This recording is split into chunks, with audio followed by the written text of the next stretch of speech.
So viewers, খাওয়া দাওয়া হলো গদা ভবনে। এখন আমরা মায়াপুরে রয়েছি, মায়াপুর ইস্কন মন্দিরের ভিতরে গদা ভবন। এখানে আমরা খাওয়া দাওয়া করে গদা ভবনের ঠিক উপর তলায় অর্থাৎ দোতলায় কিন্তু আমরা এসেছি। অনেকের অনেক রকম মতামত থাকে যে এখানে গেলেই পয়সা, হ্যাঁ পয়সা তো এখন বাড়ি থেকে বেরোতে গেলেই পয়সা লাগে, তো আমরা যেখানেই যাই না কেন সেখানেই পয়সা খরচ, বাড়িতে থাকলেও আমাদের পয়সা খরচ করতেই হয়। আজকে এখানে এসে আমি অনেকবার এসেছি, তো এবার এসে আমি যেরকম করে মানে ঘুরেছি মায়াপুরের ভেতরটা আমার খুব ভালো লেগেছে। তো আমরা এখানে কোনোদিনও আসিনি, আমি গদা ভবনে কোনোদিনও আসিনি, মানে কোনোবার আসিনি, খাওয়া দাওয়া করিনি। তো গদা ভবনে আজকে যেভাবে আমি ঘুরছি বা যেভাবে আমি আর যত্ন পেয়েছি, তো সেই নিয়ে আজকে তোমার ভিডিওটা আমি করলাম। এর গদা ভবনটা এবার একটু ঘুরে দেখাবো। এটা হচ্ছে গদা ভবন। গদা ভবনের ঠিক এটা ফার্স্ট ফ্লোর, আমরা ফার্স্ট ফ্লোরে রয়েছি। গদা ভবনের ওপরে ঠিক ফার্স্ট ফ্লোরে এখানে এটা কিন্তু বাথরুম, ভালো জায়গা, খুব সুন্দর জায়গা।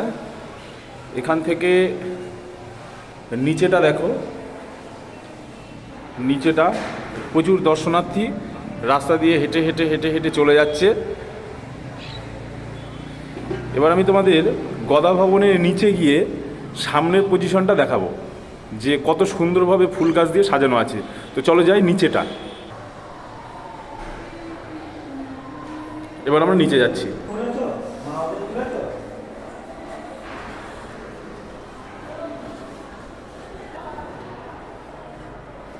এই আমরা বেরিয়ে এলাম গদা ভবনের বাইরে, কত সুন্দর ফুল গাছ, অসাধারণ ভিউ, অসাধারণ ভিউ।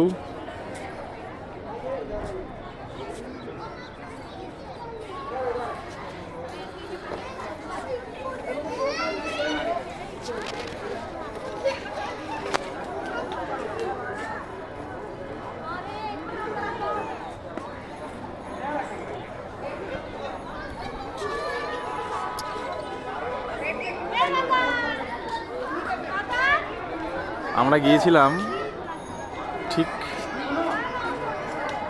এই জায়গাটা, অর্থাৎ ফার্স্ট ফ্লোরে গিয়েছিলাম আমরা। যদি ভিডিওটা ভালো লাগে অবশ্যই চ্যানেলটাকে লাইক করবে, কমেন্টস করবে এবং অনেক অনেক শেয়ার করবে। ধন্যবাদ।